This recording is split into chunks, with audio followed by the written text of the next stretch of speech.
fazer. A extensão desse artigo ela é menor que um TCC, é menor que um projeto de pesquisa. Consegui, de ontem para hoje, terminar a última revisão do artigo. Se tiver com dificuldade de encontrar tema, dificuldade de estruturar uma introdução, o medo inicial é você ler muitos artigos. Faz pesquisa em engenharia, muitas coisas úteis ali para construir um prédio. Eu vejo o prédio sendo construído. Então, logo pra mim, é muito mais útil aquilo, porque aquilo ali vai dar moradia pras pessoas, um escritório pras pessoas, vai ser útil de uma maneira prática. Só que quando a gente tá falando da área das humanas, eu tinha muitas questões com isso. Eu achava que a academia era uma coisa muito distante da realidade, sabe? Todas elas. Mas eu vou mostrar a questão de pesquisa acadêmica agora, tá? Nesse vlog. Uma sociedade de tanta comparação atualmente, principalmente por conta disso aqui, dessa telinha que vocês estão me vendo, não consegue mais criar uma tarefa simples, que é uma rede de leitura, execução e planejamento para um trabalho nosso. Porque a gente tem que ver alguém fazendo. Porque se a gente não vê alguém fazendo, a gente não consegue começar do zero. E então isso não é pra mim. Como que não é pra você arte, vida, pensamento crítico não é pra você? Você não pensa. Você só pensa nas coisas de medicina. No colégio público. E o meu sonho era ir pra escola particular. Na escola, eu via todo mundo falando inglês. E às vezes falavam inglês porque elas iam pra Disney, elas viajavam. Comecei a achar, e eu achei isso por muitos anos da minha vida, que o inglês era pra pessoas que viajavam. Eu acho que foi uma coisa minha. Sinto que o ambiente um pouco, mas acho que foi mais meu. Eu comecei a separar, assim. Eu não tenho as mesmas roupas que elas, eu não sou do mesmo jeito que elas. O inglês não é pra mim.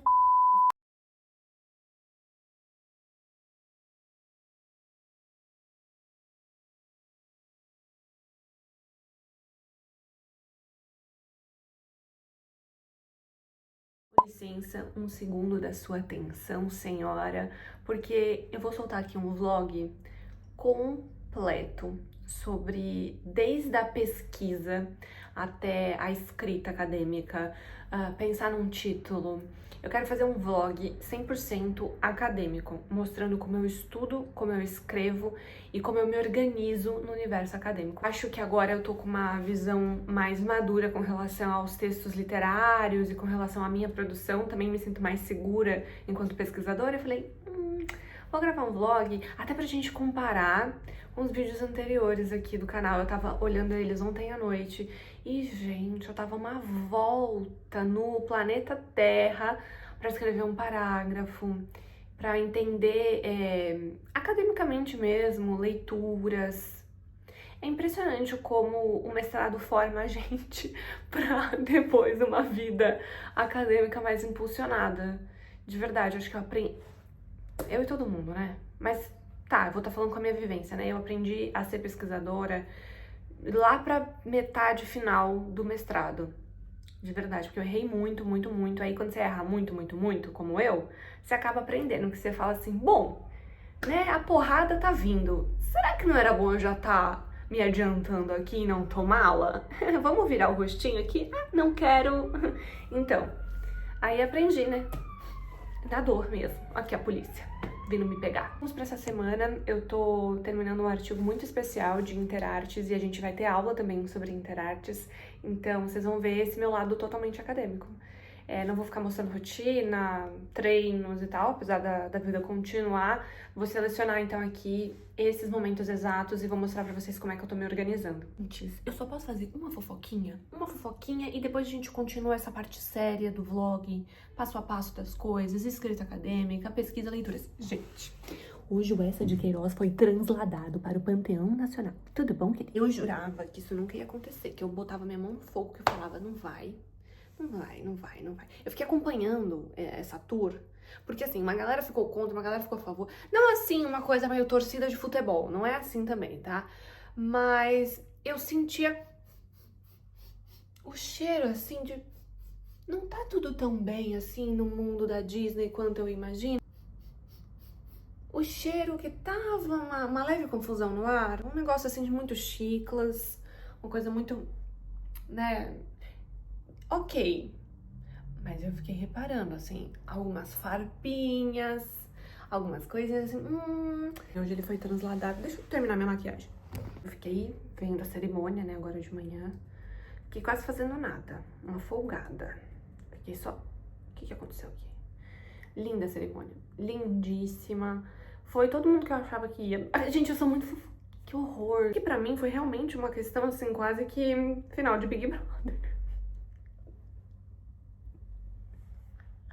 Ai, a minha geração tá muito acabada. Tem uma professora que ela fala assim, Bruna, você é cronicamente online demais. Porque o jeito que eu apresento os trabalhos acadêmicos também é assim, isso aqui foi bafo. E fica todo mundo olhando assim pra mim. Mas mentira, eu tô muito melhor. Agora eu vou falar sério. Eu tô super séria no doutorado. Não ri!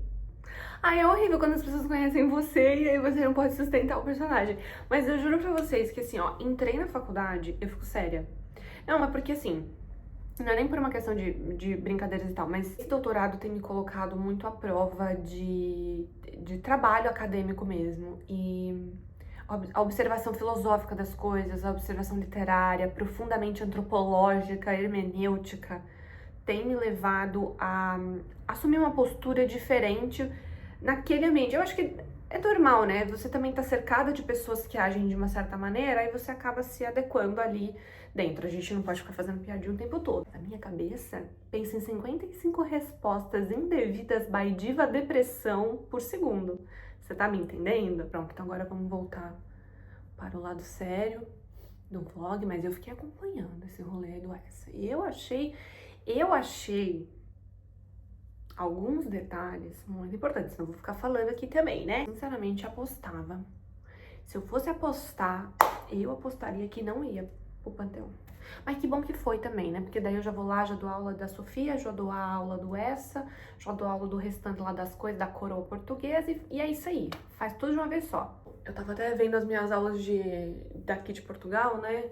E, gente, é muito engraçado, né? No Brasil a gente dá aula assim na rua, ai, em bairros e coisa, uau, muito legal. Aqui eu dentro da cela, onde o Camilo Castelo Branco ficou preso, pra gente ler Amor de Perdição, eu na estrada de Sintra.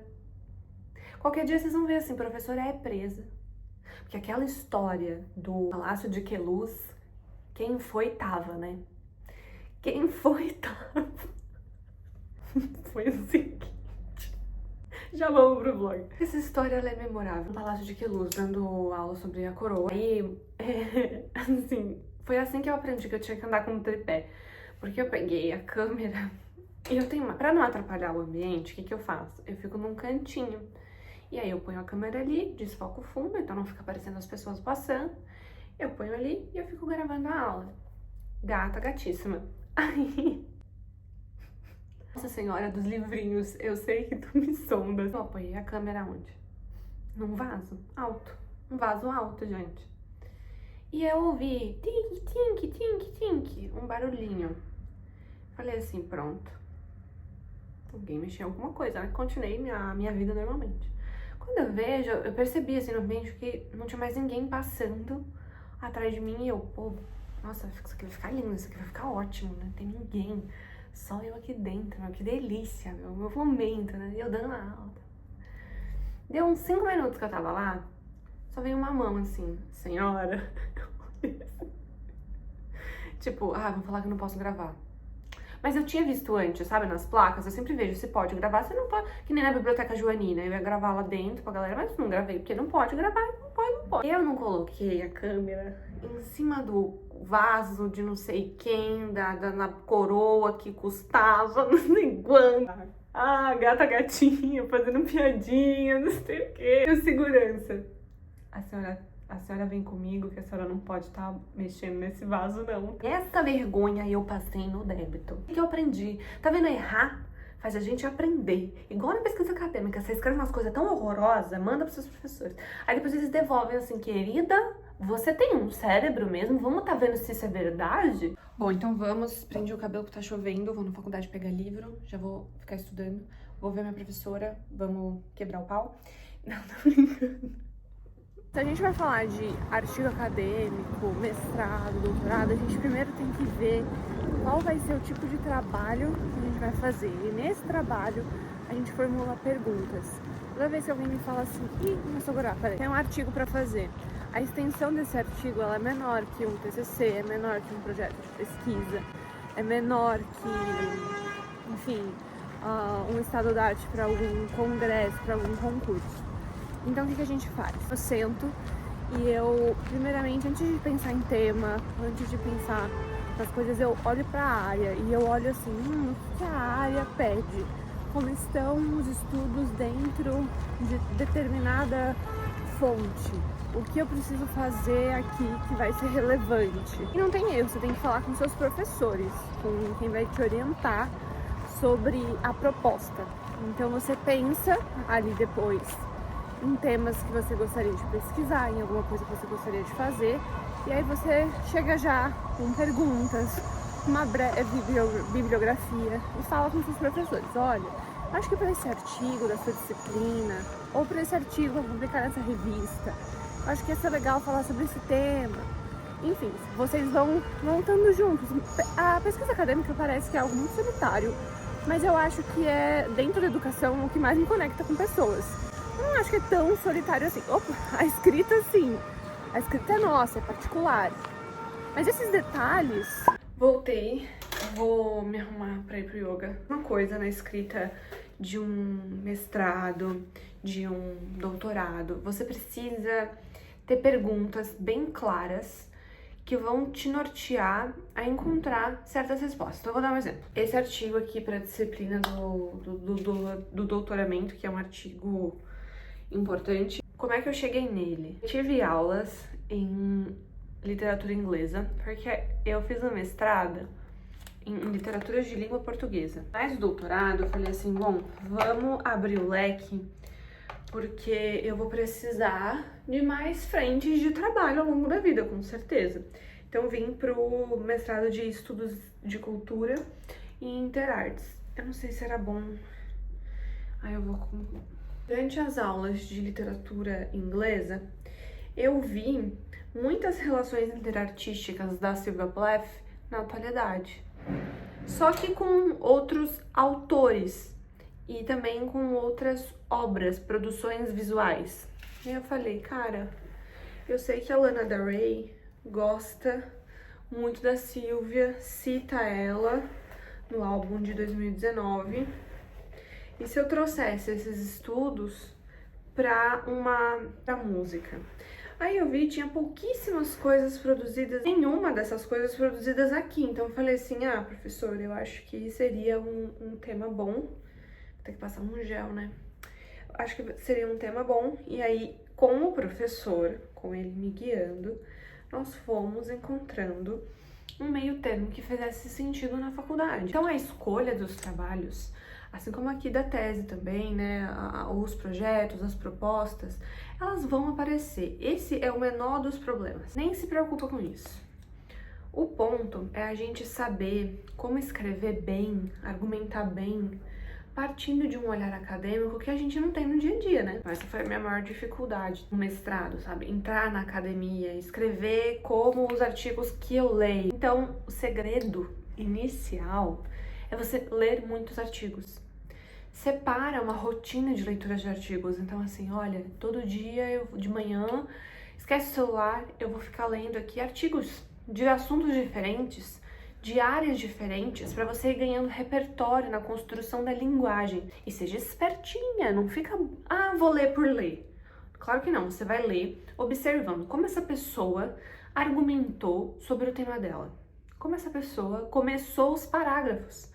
Como essa pessoa concluiu tudo isso. Ficaram pontas soltas. Você vai investigando as coisas que já estão escritas. Você vai vendo a construção, como que a gente escreve dentro desse universo. O segredo é realmente observar. Então pega pesquisas que já existem. Agora nessa questão da Lana e da Sylvia Plath, eu peguei vários artigos sobre os videoclipes da Lady Gaga, da Beyoncé, da Rihanna, da MPB brasileira e fui analisando como se construía uma relação entre letra e videoclipe, letra e visual, vamos dizer assim. Depois eu peguei outros artigos, peguei outros trabalhos, pego revista, jornal, eu pego todas as produções científicas mesmo, vendo reflexos da literatura dentro do cinema, reflexos da literatura dentro das obras de arte, reflexos da literatura em performance. Aí encontrei pouquíssimas coisas do reflexo da literatura, vamos dizer assim, em videoclipes, né? Porque a minha análise central é no videoclipe do último álbum da Lana. A pergunta, pra que fazer isso? Pra gente entender como a confessionalidade dentro do universo da Silvia Plath, a escrita dela sobre temas de feminilidade, pressão patriarcal, temas mentais que ela tinha na época, é uma coisa muito velada, né? Hoje em dia a gente ainda tem tabus com isso. Então, como a Lana retrata isso num cenário que já não é mais confessional, único, exclusivo aqui, ó, pequenininho, como ela expande isso para o mundo midiático e a resposta desse mesmo mundo em que a Silvia Plath já viveu é uma resposta ainda maior. A gente evoluiu em termos culturais com relação a esse tema? Sim, então como? Esse tipo de análise ele é muito importante para a gente começar a observar o funcionamento da sociedade. Como a gente funciona, como a gente evolui em termos intelectuais e como a gente cresce enquanto sociedade, dá reflexos na nossa forma de viver. Porque sabendo, observando como a gente funciona nessa esfera, a gente consegue começar a entender outras esferas sociológicas. É um trabalho que começa pequeno, com análise, com a disciplinaridade também de cores, de movimento. Eu estudo ali também o movimento da câmera que acompanha a Lana. A maioria dos clipes da Lana é muito orgânico, né? Ela tem essa estética vintage e ao mesmo tempo uma estética intimista. Só que é engraçado pensar que ela é intimista num ponto coletivo. Então, como funcionam esse tipo de articulação? Pronto. Um artigo, você tem que perceber isso, um artigo, ele tem camadas de desenvolvimento muito menores do que a produção de um mestrado, de uma tese. Não, tese não, é dissertação a palavra. Então você pega ali a introdução do meu mestrado, você vai ver a construção de diversas perguntas ali. São muitos questionamentos. Por que disso, por que daquilo, como isso, como aquilo? E aí as respostas vão sendo delimitadas no texto. E a questão, eu acho importante, é de você ter esse olhar crítico para ver como as pessoas constroem esse tipo de diálogo. Antes eu não fazia isso, mas agora eu faço, que é começar a escrever os trabalhos pela introdução. Antes eu escrevia os capítulos, formulava tudo, tinha os objetivos já estabelecidos, o estado da arte, o resumo, mas a introdução eu deixava pro final. E eu sei que é uma prática bem comum no meio acadêmico. Só que agora eu tenho aprendido o quão é valioso você ter uma introdução bem fechada e delimitada, porque ela tá me guiando durante o trabalho todo da tese. Eu também não sei, aí a gente pode até conversar sobre isso. Eu não sei se é pela diferença mesmo em ser uma tese, que eu senti a necessidade de começar pela introdução para ela me dar um norte de como eu vou articular os capítulos, ou se é um hábito e tô louca. Mas eu sei que tem gente que começa até a escrever pela conclusão. Pra conclusão, te esclarecer o caminho que você tem que fazer para chegar naquele resultado. E N formas de você escrever. Isso é legal, sabe? Não tem que criticar como que o outro faz, como que o outro não faz. O importante é analisar os textos, ver como as coisas são construídas e ter essa clareza.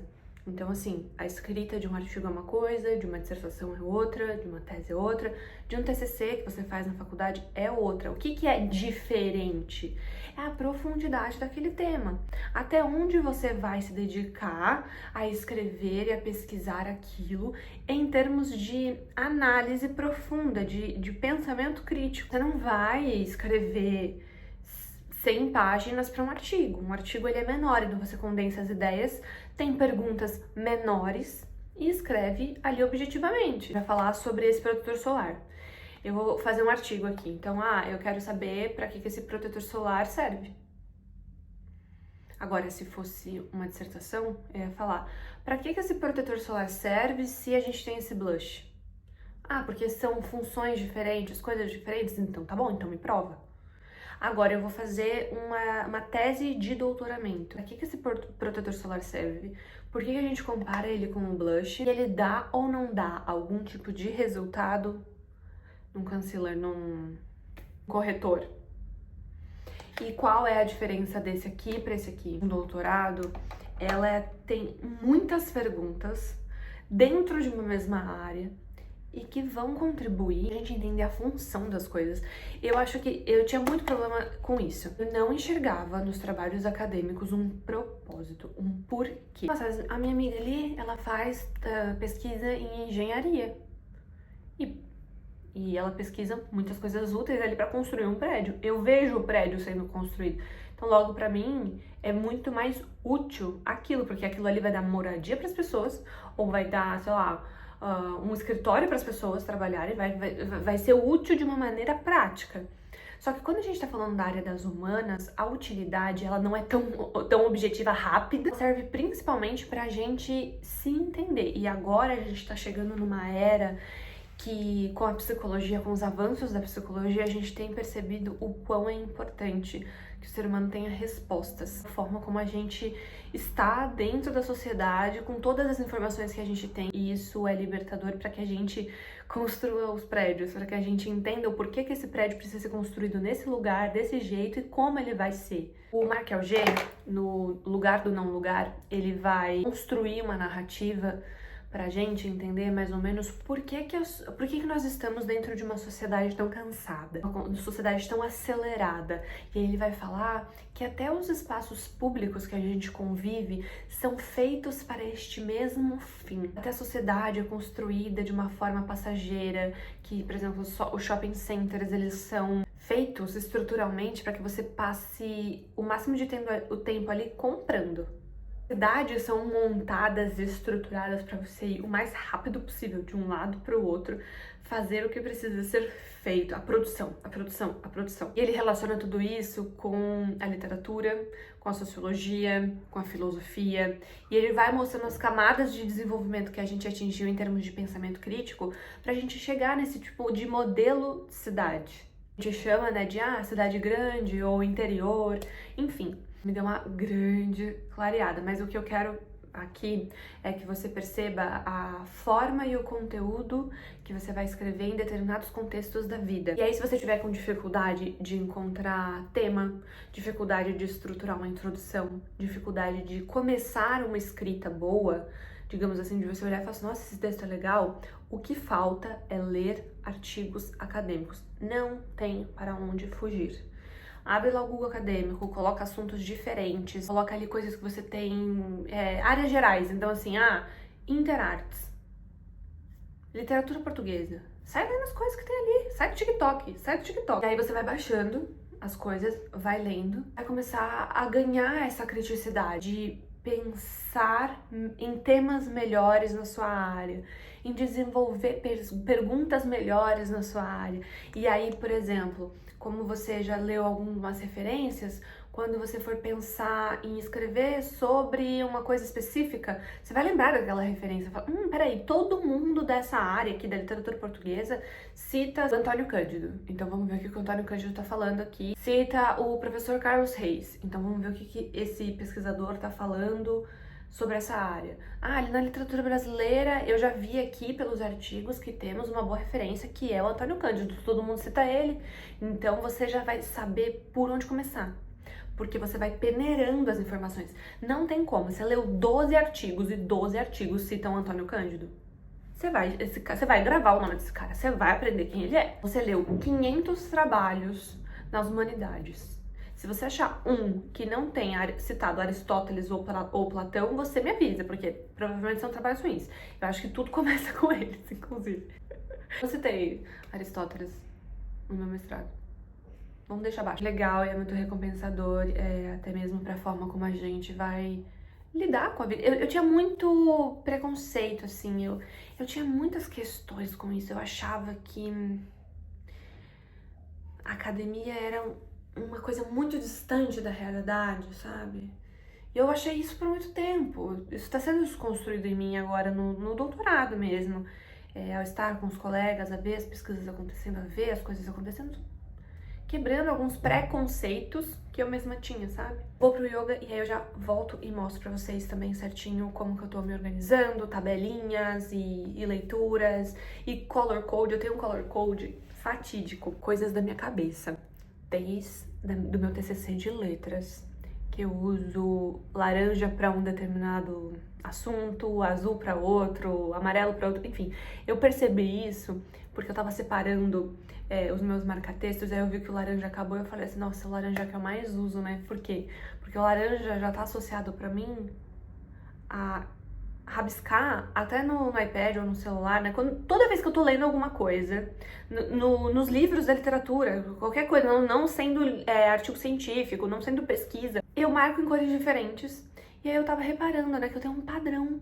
E que isso começou no TCC da faculdade. Por quê? Eu tinha uma professora que ela tinha um cabelo ruivo. E aí eu lembro que ela me passava muitas referências do Fernando Pessoa pra eu dialogar com essa de Queiroz, que minha pesquisa foi sobre isso. E aí, tudo que ela me passava, né, tudo que era dela, eu marcava com laranja as coisas importantes pra não deixar de escrever na pesquisa. E eu mantive esse hábito. Não que seja uma coisa muito útil, né?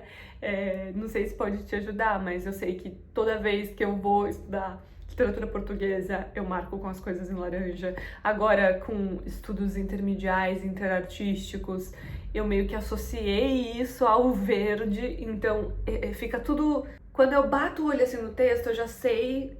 Não sei explicar, mas isso me ajudou. Pode ser que pra você não sirva de nada, só uma dica, pode ser que não funcione. Pra mim, essa coisa de cor me associa muito aos temas, e aí me ajuda na hora que eu tô procurando uma referência. Eu passo assim um livro rápido e falo, onde tá o laranja? Ah, tá aqui, então eu vou usar isso aqui. Sei lá, me otimizou o tempo. Eu já mostro também esse color code e etc. Ó, falando sobre as cidades, as construções das coisas, eu tô nessa pira, né? Aí eu tô lendo agora esse livro aqui, de Comunidades Imaginadas também, sobre a reflexão disso tudo. Enfim, isso aqui não é coisas da minha área, mas é só pra vocês verem que tem um porquê. Ó, eu organizo o Notion em várias abas, tá? Aqui, por exemplo, todas elas. Mas eu vou mostrar a questão de pesquisa acadêmica agora, tá? Nesse vlog. Depois que eu defini tema, depois que eu pensei nas coisas, na problemática, que eu dei uma olhada em textos que eu já li, aí vamos organizar as ideias? Então eu coloco tudo aqui dentro de uma tabela.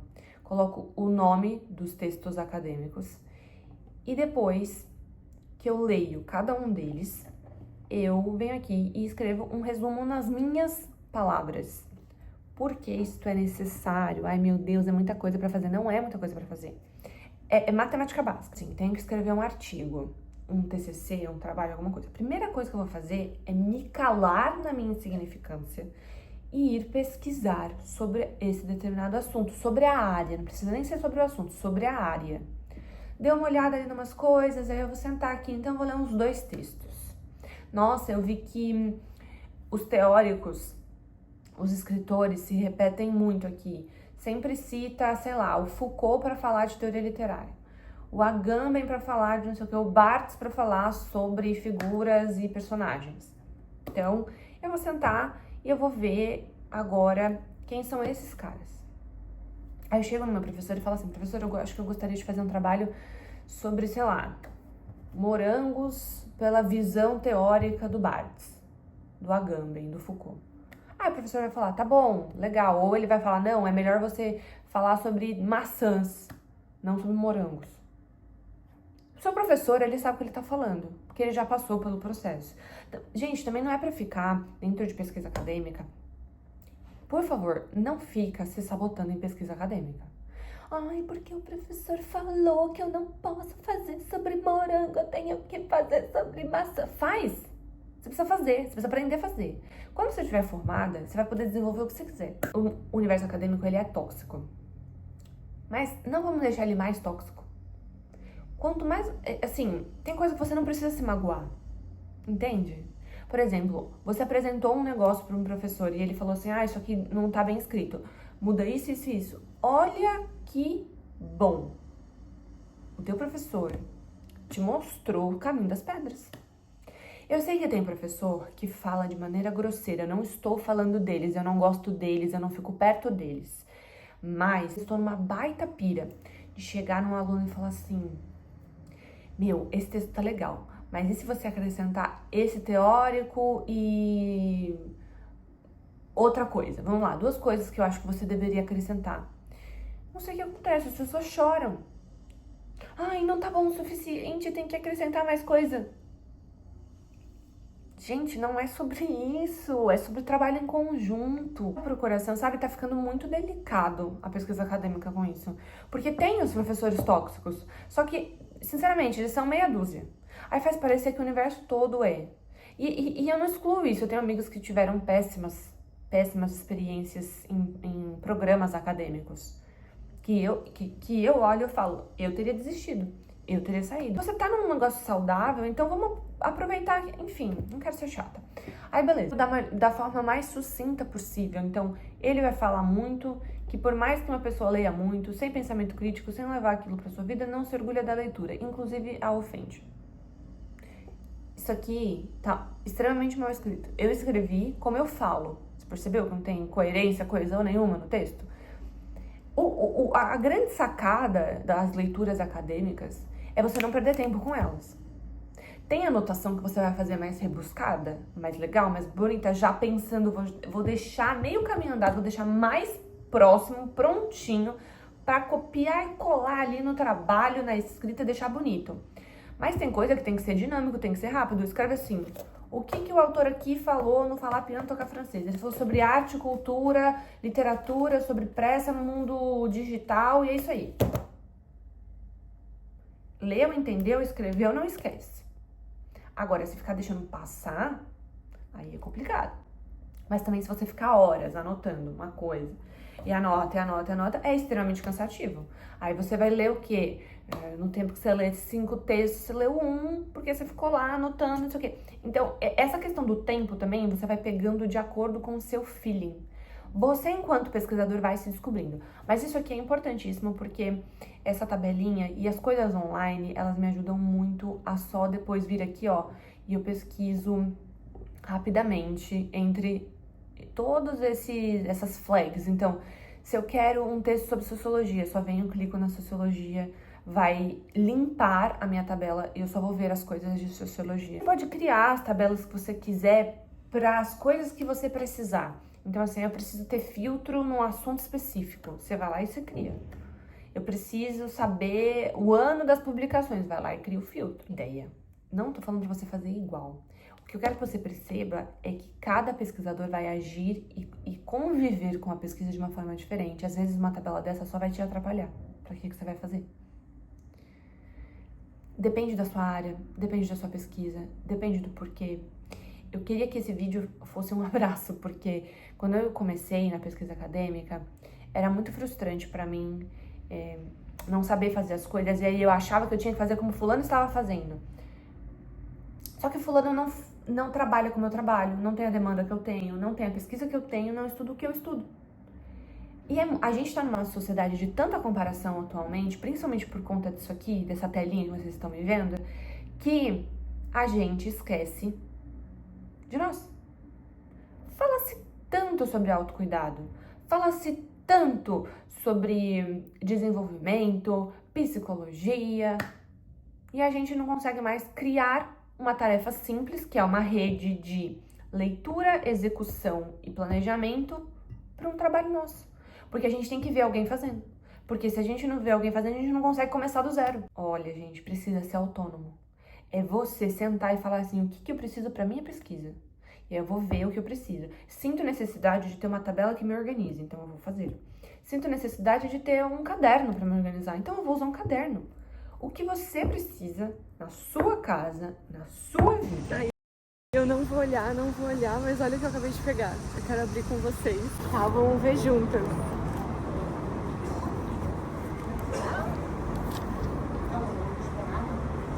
Eu vou chorar. Ai, que lindo. Cadê? Pera. Vou chorar.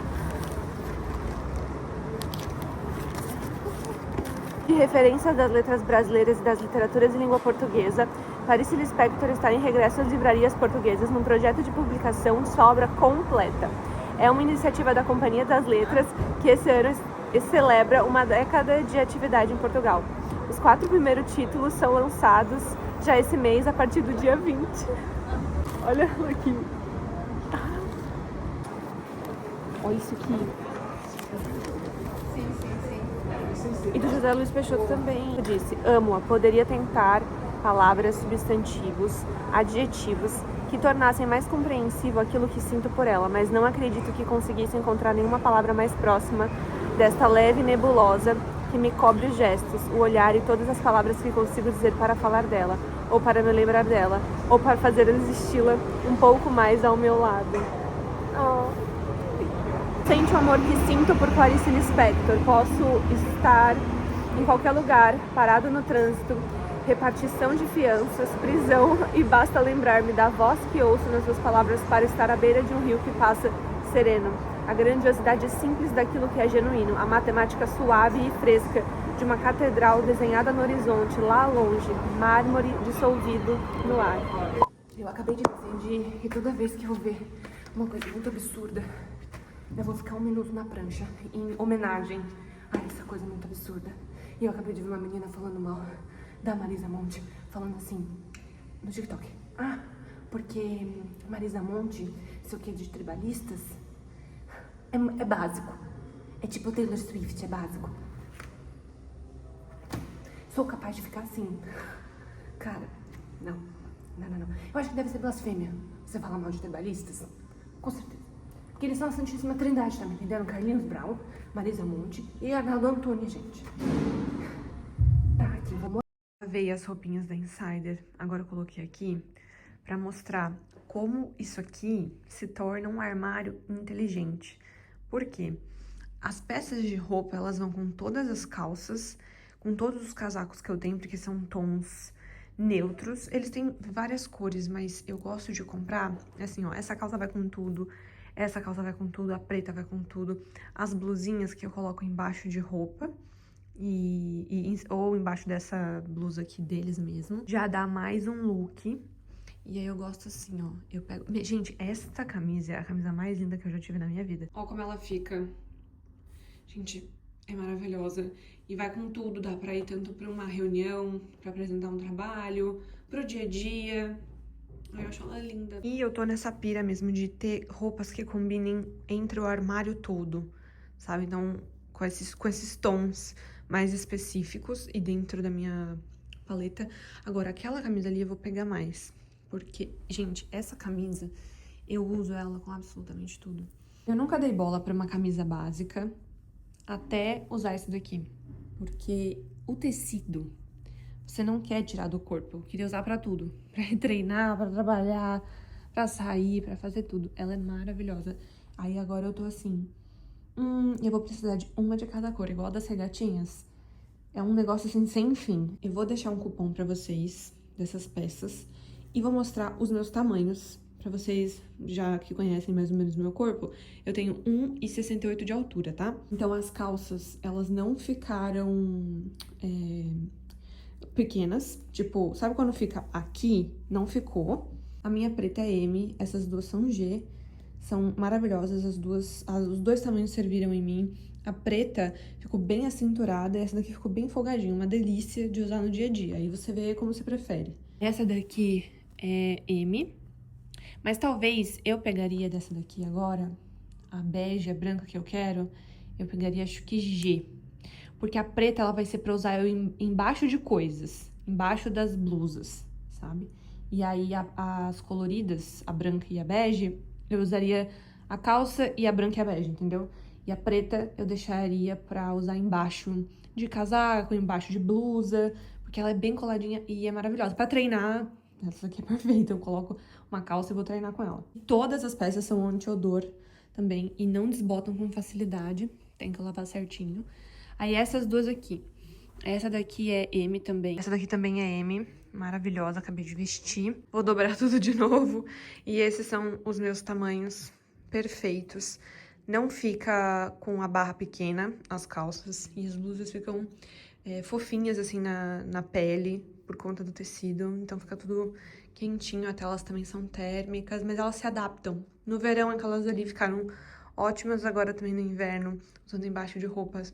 É maravilhoso, mas eu tô mesmo nessa pira, ó, de ter as roupas que combinem entre si numa coisa meio armário cápsula, armário inteligente, porque daí eu tenho as peças estratégicas e aí eu invisto nas peças estratégicas. Tô dando uma puxada aqui nas tarefas. Ai, vou mostrar pra vocês agora como que eu organizo, vou deixar um print aqui, como que eu tô organizando a escrita desse artigo em específico. Mas eu ainda acrescentaria aqui que na hora que você for escrever, a primeira coisa que você faz numa lista, eu acho muito bom fazer isso. Sentar e pensar assim, eu quero escrever sobre garrafas de água. Então eu vou escrever que essa garrafa de água ela é boa porque ela leva água para as pessoas onde elas estão e você pode beber a qualquer hora porque você está sempre com ela. Sei lá. Se você quer escrever isso, então senta e roteiriza como é que você vai escrever isso. Eu vou começar falando sobre o que é a água, depois sobre como as pessoas têm necessidade de beber água, depois sobre a importância de andar com garrafas d'água, e aí eu acho que já eu dei uma conversada, tá na hora de começar a trazer referência. Então, assim, porque a gente já leu artigos, a gente já sabe agora nessa etapa, né, que você já percebeu como é que funcionou o vídeo aqui, né? Eu tô te dando passo a passo. Essa etapa que você tá ali olhando, fazendo as coisas, tal, quero falar disso, quero falar daquilo. Peraí. Tem um autor que eu vi que é um teórico muito importante sobre o mundo da água. Eu vou colocar ele aqui, ó, falar do autor tal. Usar uma referência diferente. Falar sobre fulano. Ou assim, eu não sei como eu poderia argumentar sobre isso de uma maneira mais profunda e com mais respaldo. A gente tem, na pesquisa acadêmica, você tem que ter respaldo. A fonte não pode ser porque eu acho. Não pode ser. Na vida pode ser. Aqui não pode ser. Então a gente senta e fala assim, bom, eu não conheço nenhuma fonte para isso. Eu vou ter que ir atrás. Você vai e pesquisa. Não cai o dedo, não cai a mão. É rápido, é dinâmico. Aí você faz uma listinha, por quê? Na hora que você estiver escrevendo lá o seu texto bonitinho, com todas as coisas abertas, com todas as suas referências, você vai olhar e vai falar assim, eu não falei daquele outro autor que eu tinha colocado aqui. Ainda faz sentido com o meu texto? Faz, ou não faz. Na maioria das vezes falta, né, coisas. Então, essa lista primária, que ela também vai sendo acrescentada, né, você vai acrescentando coisas ali, com certeza vai te ajudar depois no desenvolvimento de um texto. É um print dessa minha exploração entre teorias. Já, provavelmente, quando eu postar esse blog é porque já deu tudo certo, já tá tudo no meu nome também, né? Porque vocês sabiam? Ai, fofoca. Às vezes a gente comenta alguma coisa assim na internet, né? Aí vai lá outra pessoa, vê, tal, pega, publica, posta, sai num artigo X ou Y, não sei o que, Z, e aí você meio que perde a sua pesquisa, tá? É bom nem falar assim abertamente sobre as coisas que você faz. Aí o mundo é uma rede incontável. Se alguém quiser pegar essa pesquisa aqui, também pega, que isso aqui não é nem minha tese. Eu tinha muito um pensamento de que eu preciso escrever de uma maneira universal. Todo mundo, todo leitor precisa ler e interpretar o meu texto. Claro, isso precisa acontecer porque eu sou uma pessoa alfabetizada. Mas eu sou de uma área que, por exemplo, eu não sei se outras áreas funcionam dessa forma. Não sei se psicologia, direito, relações internacionais, medicina, sei lá a área que você é. Mas eu tava conversando com a minha professora assim, né, falando assim, eu tenho no meu discurso textual, né, muitas marcas de tonalidade emocional, vamos dizer assim. Então, muitas das vezes, as coisas que eu pesquiso, elas têm muitas relações comigo. A minha tese tem muitas relações com o meu ir e vir dentro do mundo, com a minha relação com a literatura, enfim. E aí eu tava falando com a minha professora, você achou o texto sério, coeso e tal? E aí ela tinha falado que tudo bem. E aí eu falei pra ela assim, né, é porque eu tenho medo, eu tenho dois medos. Eu tenho medo de ser um texto muito informal, parecer uma mensagem de WhatsApp. E eu tenho medo de ficar muito acadêmico ao ponto de que alguém vá ler aquilo ali e não entenda nada. E aí a minha professora, na sua infinita sabedoria, né, porque eu falo pra vocês, gente, eu não aguento mais ter 20 e poucos anos. A pessoa, quando ela é madura, adulta, ela brilha, sabe? Ela sei lá, não sei, os pássaros cantam. Virou assim pra mim, falou com muito carinho, assim, eu entendo essa preocupação, mas você tem que priorizar o seu leitor. Eu falei assim, que? Disse assim, Bruna, são raras as pessoas no cotidiano da vida, no mundo, que vão pegar uma tese pra ler. Essa tese pode ser adaptada para uma revista, que é a maioria dos casos, né? Para um jornal, para um programa, para qualquer coisa, enfim. Só que aí ela é adaptada, ela é lapidada. Mas a pesquisa bruta em si, as 500 páginas, né? São raras as pessoas que vão ler tudo aquilo. Quem que vai ler aquilo mesmo? As pessoas que já estão nesse meio. Ai, mas isso é muito excludente, isso é muito elitizado, isso é isso, isso é aquilo. Não necessariamente. Ó, não julga antes de terminar, porque eu julguei 500 gerações.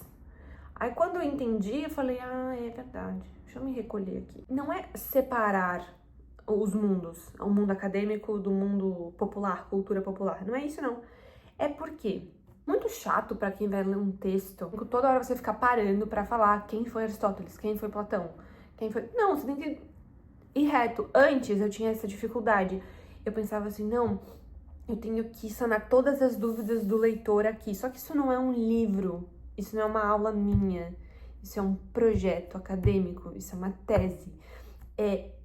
Enche o saco você ter que ficar no meio de uma tese, assim, que você tá lendo um conteúdo acadêmico que já é para um aprofundamento, você ter meio que ficar lendo Wikipédia ali. Você tá entendendo? Tinha essa dificuldade, não que a linguagem não vai ser clara, a linguagem vai ser clara, a linguagem é para ser entendida, óbvio. Necessariamente o tempo todo você precisa ficar parando e explicando assim, Aristóteles, da Grécia Antiga.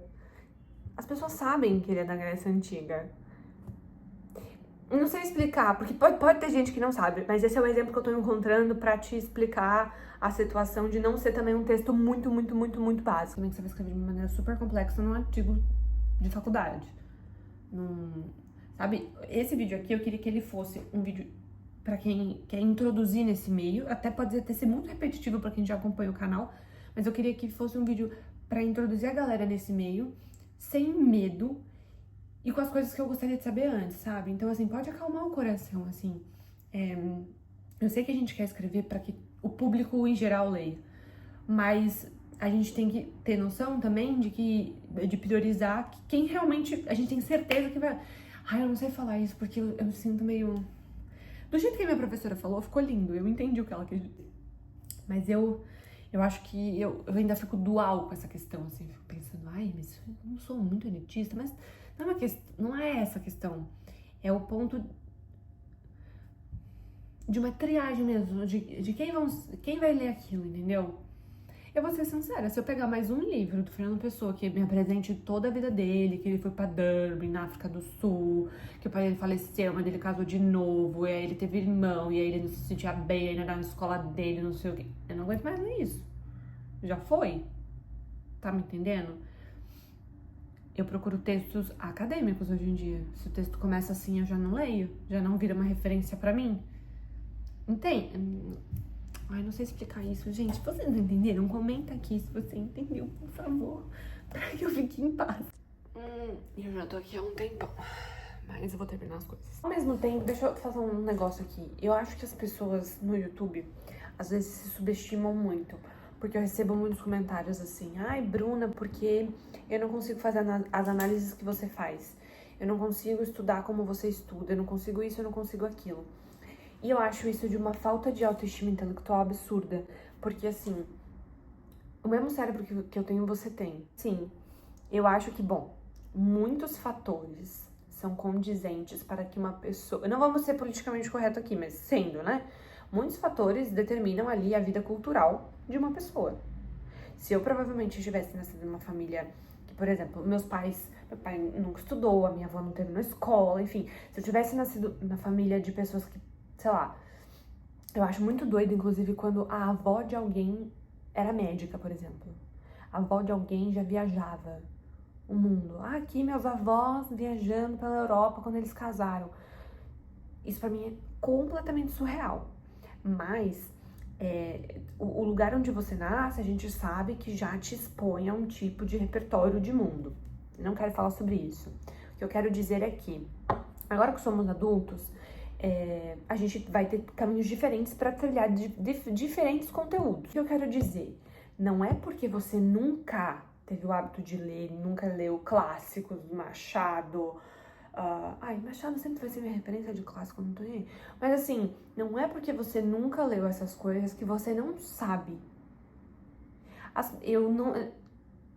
Tu pega livro na mão com medo de ler. Isso não existe. Isso não existe. Isso tanto não existe que a gente vai começar a primeira leitura do ano com Grande Sertão Veredas do Guimarães Rosa. Já fiz toda a separação, já deixei tudo montado na plataforma. A gente vai fazer leitura, vai ter aula, certificado reconhecido, encontros, tudo certinho. Por quê? Eu vou passo a passo aqui desse livro, porque ele é um dos livros mais difíceis da literatura brasileira. Aliás, ele ficou entre os mais difíceis da literatura de língua portuguesa. E aí que fica mais um incentivo. A gente pode ler isso aqui no original. Vamos começar por aí? Que a gente fala a mesma língua que Guimarães Rosa? Que todo mundo quer ler isso daqui e a gente já tá num outro patamar, de outro privilégio. Mas é óbvio que não pode comparar uma pessoa que vive para ler e dar aulas de literatura com uma pessoa que tem outra carreira, tem outras coisas, outras preocupações e faz as leituras para crescimento, repertório de mundo, introspecção, reflexão. Quero dizer que você não tem que ficar assim, eu não sou capaz, eu não sou inteligente. Se você não é, então senta aí todo dia, na sua casa, 20 minutos, lê umas paginazinhas, começa. Mas não é que você não consegue. Você tá me entendendo? Eu estudava em colégio público e o meu sonho era ir pra escola particular. E aí, quando meu pai me colocou na escola particular, que era assim... Foi uma fase muito difícil financeiramente falando. Quando eu entrei na escola, eu via todo mundo falando inglês. E às vezes falavam inglês porque elas iam pra Disney, elas viajavam. Elas falavam de coisas assim, o hotel não sei o que de Nova York. A roupa de não sei o que, blá blá blá, que eu comprei em blá blá blá. Eu lembro quando eu pegava o celular assim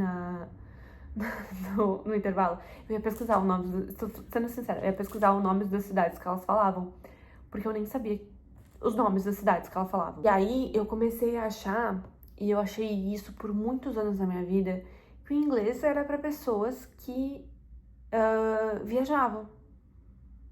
E aí nas aulas de inglês eu via todo mundo falando, e eu tipo, eu acho que foi uma coisa minha. Sinto que o ambiente um pouco, mas acho que foi mais meu de separar. Eu comecei a separar, assim. Eu não tenho as mesmas roupas que elas, eu não sou do mesmo jeito que elas. O inglês não é pra mim, as coisas não são pra mim, e não é pra mim, não é pra mim. Só que assim, isso faz sentido pra muitas coisas, mas não é nem isso que eu quero falar. O que eu quero falar é que a gente não pode deixar de estudar algo que a gente já tá ali no meio, que a gente tem essa possibilidade, porque a gente acha que aquilo não é pra gente, não tá no nosso nível. Isso não existe, não pode ter esse pensamento assim, isso não é do meu nível. Eu faço medicina, então isso não é pra mim. Como que não é pra você arte, vida, pensamento crítico não é pra você? Você não pensa, você só pensa nas coisas de medicina. Existe essa coisa de, eu só interpreto as músicas da Taylor Swift, eu não interpreto Camões. O povo faz quase tese digno de um doutorado com as letras da Taylor Swift, sabe? Que aquele disco que a Taylor fez no ano tal foi por causa do namorado tal e que tem relação com o último que tem não sei o quê, que daí ela volta não sei aonde. Isso tudo é semiótica também. Aí falam das cores que ela escolhe, falam da representatividade de não sei das quantas. Você tem que... Se você... Não. Aí essa pessoa vira e fala, não, separo, não, Camões não. Você já faz a intertextualidade. Mas são assuntos diferentes, pra mim são coisas diferentes. Sim, mas o que eu quero que você perceba é que não é porque você não é inteligente. Tá me entendendo? Para de fazer piadinha assim, eu não sou inteligente. Não, isso não é pra mim. Claro que é pra você. Você não é a Bruna da escola particular, que inglês não era pra ela. Tô pronta pra dar aula, almocei. Já tá tudo aqui, assim, ó. Já tá tudo assim, meio bagunçado. Vou fazer um cafezinho e vamos! Cedo fui pro yoga, falei assim, a hora precisa passar. Porque eu não me aguento com essa aula. Aí o pessoal fala assim, Quem que vai querer ter aula de sábado? Não sei, mas nós fazemos nosso clubinho fechadinho aqui de menininhas que querem falar de Delacroix, arte, fotografia, música, cinema. A gente vai falar hoje de Crepúsculo, Orgulho e Preconceito, Rótulo dos H&Days e The Wizard of Oz. A gente vai falar de muita coisa. Separei Irina Rajewski na mesa. Pô! Irina Rajewski. O Deleuze. Pô! Na mesa também. Para os alunos, eu deixei 2 capítulos do livro Falar Piano, Tocar Francês, então tá lido e a gente vai comentar também sobre ele. E o que eu mais tô ansiosa mesmo é pra gente falar sobre cinema. Eu vou passar um pouco de um filme japonês que chama Fukufukigawa e a gente vai ver as cores no cinema oriental. Porque a gente tem ideias assim pra cores ocidentalmente falando, né? Por exemplo, o verde da imagem ali é retratado como inveja. Tipo assim, pra nós, a análise, a experiência de assistir um filme japonês é muito diferente. Porque pra gente, por exemplo, o verde remete, sei lá, à natureza, à paz, à beleza, não sei. E no filme, que é o Rosa do Rio, Fukufukigawa, de transitoriedade, e eu achando que era um rosa, assim, uma voz suave, um negócio assim, não, era tipo assim, mudanças da vida, o vermelho, assim, pra mim, que era, sei lá, guerra, ou até mesmo, assim, sensualidade, as ideias que a gente tem sobre as cores, sabe? Enfim, o vermelho é a vida, é a expansividade, a fortuna, eu fiquei, ok, eu tenho que estudar cinema japonês, aí eu fiz as aulas. Foi muito legal. O meu professor dessa matéria foi, acho que, o meu professor favorito do doutorado até agora. Muito feliz, eu vou terminar meu cafezinho, passar um batonzinho, já fiz a make, tô arrumando a franja. E depois, gente, eu tô aumentando de ansiedade. É que eu tenho meu trabalho. Se não, era toda sexta e todo sábado a gente aqui.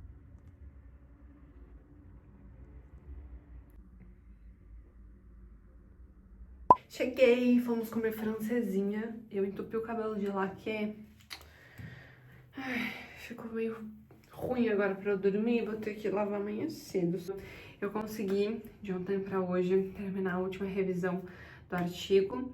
Amanhã eu vou só conferir a bibliografia e aí eu já mando pro meu professor. Vou mostrar aqui como é que ficou as cenas da Lana Del Rey, que eu vou analisar. Vou deixar uns pequenos trechos. Foi enriquecedor para mim fazer esse trabalho intermedial e com uma bibliografia nova, que é dos estudos da literatura inglesa, especificamente. Um início, assim, eu sinto que estamos caminhando, porque a última vez que eu tinha trabalhado com literatura inglesa foi na faculdade. Você tá me entendendo? Eu terminei a faculdade no final de 2018. Eu fiquei esses anos muito focada nas literaturas de língua portuguesa. Isso muda alguma coisa? Não. Minha tese, as minhas coisas ainda são em LP dos 9 países que falam a língua portuguesa, tá? Então, Portugal, Brasil. Porque quando a gente fala assim, estudo literatura portuguesa, o pessoal acha que eu estudo literatura de Portugal. E também, mas eu não sou capaz, veja bem, não sou um ser humano capaz de viver apenas estudando literatura portuguesa. Eu amo, é minha vida, eu escolhi, inclusive, estar aqui, mas se eu não falar de um Machado de Assis, eu tenho uma síncope, entendeu? Se eu não... Aliás, eu não sei como é que outros lugares enxergam o que eu vou falar agora. Mas a gente na academia, pelo menos aqui, a gente não separa, assim, literatura lusófona, os portugueses, dos brasileiros, dos cabo-verdianos, dos moçambicanos. A literatura produzida numa língua, pra gente, eu posso estar errada. A gente já faz tempo que eu não vejo pesquisas que ainda... Era normal, eu acho, que até 2010 a gente para ali com uma Moisés falando, literatura brasileira, literatura portuguesa. Mas eu acho que atualmente é uma coisa mais da linguagem, da cultura. Não é dizendo que é tudo igual, que é tudo a mesma coisa, porque não é. São 9 países falantes dessa mesma língua. A literatura brasileira sempre será literatura brasileira, literatura portuguesa sempre será literatura portuguesa, os países palopes da língua portuguesa na África também têm as suas subdivisões, mas quando a gente tá falando de literatura universal, a gente une as duas coisas, né? A gente une as duas coisas, não, a gente une a LP. E aí, quando eu fui agora para esse novo olhar aqui dentro do doutoramento para literatura inglesa, foram não sei quantos meses. Vou pesquisar cinema, mas essa área também quero pesquisar mais a mídia digital agora, as redes sociais, num contexto de narrativa, e aí sim, já vou voltar para literatura de língua portuguesa, porque é bom sair da bolha, ver que existem outras coisas, literatura irlandesa, amei, amei ver ali literatura italiana, lindo, lindo. E eu quero ser essa profissional, né, que vê e conhece várias coisas, mas preciso também ir pra casa, né, voltar porque pra gente ser especialista, pra gente ser boa mesmo, tem que ficar ali, vivendo aquilo ali pra ser bom. E vamos encerrar um vlog que eu fui comer, gente, francesinha. Parece um misto quente, não é um misto quente, porque tem muitos enchidos, né? Tem muita carne, tem várias coisas. Não é algo que eu consigo comer sempre também, mas eu tava louca pra comer com meus amigos, com o papi. Esse molho da francesinha, eu vou deixar uma foto aqui. Esse molho da francesinha parece o nosso molho de estrogonofe, né? Ou lembra, vai, não parece, lembra. Eu achava que era isso. Aí quando eu comi, eu fiquei, ué, não tem nada a ver. Eu achava que era tipo um lanche com molho de estrogonofe por cima, sabe? E aí, desde que eu cheguei agora dessa segunda vez, eu já tô aqui 7 meses. Gente, passou rápido 7 meses, não passou? Bom, desde que eu cheguei, eu ainda não tinha ido comer francesinha. Porque em Braga, que eu morava em Braga, né? Era em um lugar, assim, que era o Hype, sabe? Que é a Taberna Belga. Aí eu já tinha comido umas 2 vezes.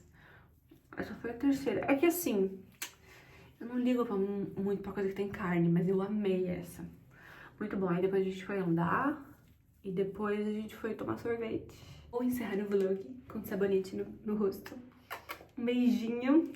E qualquer dúvida que vocês tiverem sobre vida acadêmica, eu vou deixar vários vídeos aqui de sugestão para ajudar vocês, para escrever melhor, para pensar, para fazer apresentações.